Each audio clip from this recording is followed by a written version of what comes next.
வணக்கம். இது people English series. இந்த வீடியோல for, in that, in as much as இந்த 3 கோஆர்டினேட்டிங் கன்ஜங்ஷன்ஸ் பத்தி பார்க்க போறோம். இந்த மூணையுமே நம்ம பிகாஸ் என்ற கன்ஜங்ஷன் கூட கம்பேர் பண்ணி சொல்லலாம். ஆனா பிகாஸுக்கும் இதுக்கும் என்ன டிஃபரன்ஸ், எந்தெந்த கான்டெக்ட்ல எந்தெந்த கன்ஜங்ஷனை யூஸ் பண்ணணும் அப்படின்றத பத்தி இந்த வீடியோல நம்ம டீட்டெயிலா தெரிஞ்சுக்கலாம். பிகாஸ் அப்படின்ற கன்ஜங்ஷனை பொறுத்த வரைக்கும் அது ஒரு சபார்டினேட்டிங் கன்ஜங்ஷன். சபார்டினேட்டிங் கன்ஜங்ஷன் அப்படின்றது என்ன அப்படின்னா, ஒரு மெயின் கிளாஸ் இருக்கும். அந்த மெயின் கிளாஸ்க்கான ரீசனை சொல்ற அந்த சப் கிளாஸ் கூட நம்ம பிகாஸை யூஸ் பண்ணுவோம்.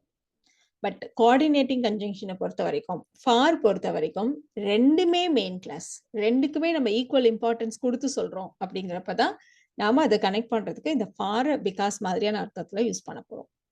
ஃபார் எக்ஸாம்பிள், டீச்சர் அவனை இன்னைக்கு திட்டினாங்க. ஏன் திட்டினாங்க? ஏன்னா அவன் லேட்டா வந்தான் அப்படின்னு நம்ம சொல்ல போறோம். ஸோ டீச்சர் அவனை திட்டினாங்க, அதுதான் மெயின் கிளாஸ். அதுக்கு தான் நம்ம ஸ்ட்ரெஸ் கொடுத்து சொல்ல போறோம். ஏன்னா அவனுக்கு லேட்டா வந்தான் அப்படின்ற அந்த சப் கிளாஸை நம்ம கொஞ்சம் அவ்வளோ ஸ்ட்ரெஸ் இல்லாம, இம்பார்ட்டன்ஸ் இல்லாம சொல்றப்போ நம்ம பிகாஸ் யூஸ் பண்றோம். அவர் teacher scolded him because he was late. So பிகாஸ்ன்றது ஒரு சபார்டினேட்டிங் கன்ஜங்ஷன் அப்படின்னு நம்ம சொன்னோம் இல்லையா? ஸோ ஃபார் பொறுத்த வரைக்கும் ரெண்டுமே மெயின் கிளாஸ், ரெண்டுக்கும் ஈக்குவல் இம்பார்ட்டன்ஸ் கொடுத்து இதே மாதிரி ரீசனை சொல்றப்போ நம்ம ஃபார் யூஸ் பண்ண போறோம். ஸோ ஃபார் பொறுத்த வரைக்கும் ரொம்ப ஃபார்மல், நம்ம நிறைய ரைட்டிங்லையும் அஃபிஷியல் லெட்டர்ஸ், புக்ஸ்ல இதுல எல்லாம் தான் நம்ம ஃபாரை பார்க்கலாம். ஃபார் நம்ம பொதுவா ப்ரெப்போசிஷனாவே யூஸ் பண்ணி பழகிட்டதுனால இந்த மாதிரியான யூசேஜ் கொஞ்சம் டிஃப்ரெண்டா உங்களுக்கு தோணலாம். இப்போ அவ எக்ஸாம்ல ஃபெயில் ஆயிட்டதுனால அழுதுட்டு இருக்கா. இதை சொல்றப்பே பாருங்களேன், எக்ஸாம்ல ஃபெயில் ஆயிட்டதையும் கன்வே பண்ணணும், அவ இப்ப அழுதுட்டு இருக்காங்கிறதையும் நம்ம கன்வே பண்ணணும். ஸோ இந்த மாதிரி சுச்சுவேஷன்ல தான் நாம ரெண்டையுமே மெயின் கிளாஸ், ரெண்டையும் ஃபார் வச்சு நம்ம கனெக்ட் பண்றோம். She was crying for she failed the exam. She was crying for she failed the exam.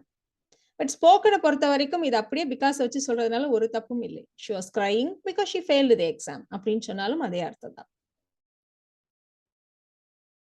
இன்னைக்கு நாள் ஃபுல்லா ரெஸ்டே இல்லாம ஒர்க் பண்ணிட்டு இருந்தேன், அதனால எனக்கு ரொம்ப டயர்டா இருக்கு. ஸோ இதை நம்ம சொல்றப்போ நான் ரொம்ப டயர்டா இருக்கேன், ஏன்னா இன்னைக்கு நாள் ஃபுல்லா ரெஸ்டே இல்லாம ஒர்க் பண்ணிட்டு இருந்தேன். ஸோ ரெண்டுக்குமே இம்பார்ட்டன்ஸ் கொடுத்து நம்ம சொல்ல போறோம். I am tired for I was working all day without rest. I am tired for I was working all day without rest. அடுத்து நம்ம பார்க்க போற conjunction in that. in that அப்படின்றதுக்கும் பிகாஸ் என்ற ஒரு அர்த்தத்தை தான் சொல்லுவாங்க. ஆனாலும் ரொம்ப கரெக்டா சொல்லணும் அப்படின்னா in that நம்ம in the sense that, in the fact that இந்த மாதிரியான அர்த்தத்துல நம்ம சொல்லலாம். ரொம்ப ஸ்பெசிஃபிக்கா சொல்லணும் அப்படின்னா பொதுவா பிகாஸ் சொல்றப்ப ஒரு விஷயம் நடந்துச்சு, ஏன்னா இதனால அப்படின்னு நம்ம சொல்லுவோம். பட் இந்த பொறுத்த வரைக்கும் ஒரு ஸ்டேட்மெண்ட், நான் ஒரு விஷயத்த சொல்றேன், ஏன் அப்படி சொல்றேன் அப்படின்னா இந்த சொல்றதுக்கு தான் நம்ம in that, in the sense that, in the fact that இத மாதிரியான ஃப்ரேசஸ் எல்லாம் நம்ம யூஸ் பண்ணுவோம். ஃபார் எக்ஸாம்பிள், எனக்கு அப்படியே வீட்டில் இருக்க மாதிரியே இருக்கு. நான் ஏன் அப்படி சொல்றேன்னா எனக்கு இங்க ரொம்ப கம்ஃபர்டபுளா இருக்கு. ஸோ என்னுடைய ஸ்டேட்மெண்ட்டை, அந்த ஸ்டேட்மெண்ட்டுக்கான ரீசனை நான் இன்னொரு கிளாஸ் வச்சு சொல்றேன். ஸோ அப்போ நாம in that வச்சு கனெக்ட் பண்ண போறோம். So I feel at home in that I'm very comfortable here. in that நீங்க in the sense that அப்படி வச்சு சொன்னாலும் இது கரெக்டா இருக்கும். I feel at home in the sense that I'm very comfortable here. இப்போ இதே பிகாஸ் வச்சு சொன்னீங்கனாலும் அதே மாதிரி தான் தோணும். I feel at home because I'm very comfortable here. அடுத்த எக்ஸாம்பிள், இது ரொம்ப அன்யூஷுவலான மூவி. நான் இதையே ரொம்ப அன்யூஷுவல் மூவின்னு சொல்றேன் அப்படின்னா இந்த படம் ஃபுல்லா ரெண்டே ஆக்டர் தான் வராங்க அப்படின்னு நம்ம சொல்ல போறோம். ஸோ என்னுடைய ஒரு ஸ்டேட்மெண்ட், என்னுடைய ஒரு ஒப்பீனியன், அதை ஏன் நான் அப்படி சொல்றேன் அப்படின்னா அந்த ரீசனை சொல்றதுக்கு நம்ம in that வச்சு சொல்லப்போம். So the movie is unusual in that there are only 2 actors in the whole movie. The movie is unusual in that there are only 2 actors in the whole movie. சொன்ன மாதிரி இதை in the sense that அப்படி வேணாலும் வச்சு replace பண்ணலாம், because வச்சு வேணாலும் replace பண்ணி பாருங்க. The movie is unusual because there are only 2 actors in the whole movie. INASMUCH AS. INASMUCH AS இது எப்படி எழுதணும்ன்றதை பார்த்துக்கோங்க. INASMUCH இது எல்லாமே கம்பைண்டா இருக்கும், as மட்டும்தான் தனியா இருக்கும்.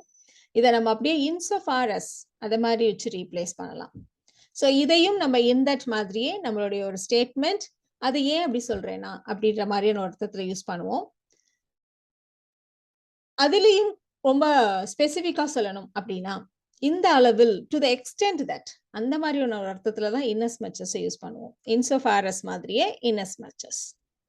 இப்போ இதுக்கு ஒரு எக்ஸாம்பிள் எடுத்துக்கலாம், கூடவே ஒரு கான்டெக்ஸ்ட், என்ன மாதிரியான ஒரு சிச்சுவேஷன் அப்படின்றதையும் சேர்த்து சொல்லலாம். இப்போ 2 பேரும் ஒரே மாதிரியான ஒரு ஒர்க், அவன் வாழ்க்கை ரொம்ப ஈஸியான வாழ்க்கை அப்படின்னு நம்ம இன்னொருத்தர சொல்றோம். ஏன் அவனும் நீயும் ஒரே மாதிரி தான் ஒர்க் பண்றீங்க, ஒரே மாதிரி தான் சேலரி வாங்குறீங்க, எந்த அளவுல அவனோட லைஃப் ஈஸின்னு நீ சொல்ற அப்படின்னு கேட்டா, எனக்கு நிறைய கமிட்மெண்ட்ஸ் இருக்கு, அவனுக்கு இல்லைல்ல, அந்த அளவுல அவனுக்கோட வாழ்க்கை வந்து ஈஸியான லைஃப் அப்படின்னு நம்ம சொல்ல போறோம்.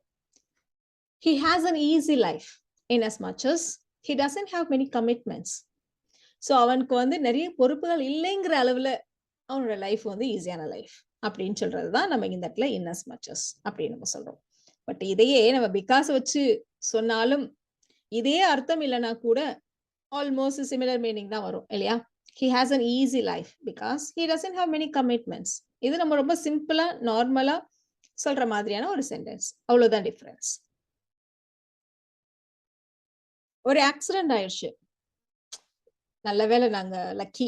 இன்னும் ஆக்சிடென்ட் ஆயிடுச்சு லக்கின்னு சொல்றீங்க, யாருக்கும் எதுவும் காயம் வரலங்கிற அளவுல நாங்க லக்கி தானே அப்படி நம்ம சொல்றோம். We are lucky in as much as no one hurts in the accident. At least யாருக்கும் எதுவும் ஆகாம இருந்துச்சு, அந்த அளவுல லக்கி, அந்த அளவில், அந்த மாதிரி சொல்றதுக்கு தான் நம்ம ஸ்பெசிஃபிக்கா அந்த inasmuch as அப்படின்ற இந்த ஃப்ரேஸை நம்ம யூஸ் பண்றோம். We are lucky in as much as no one hurts in the accident.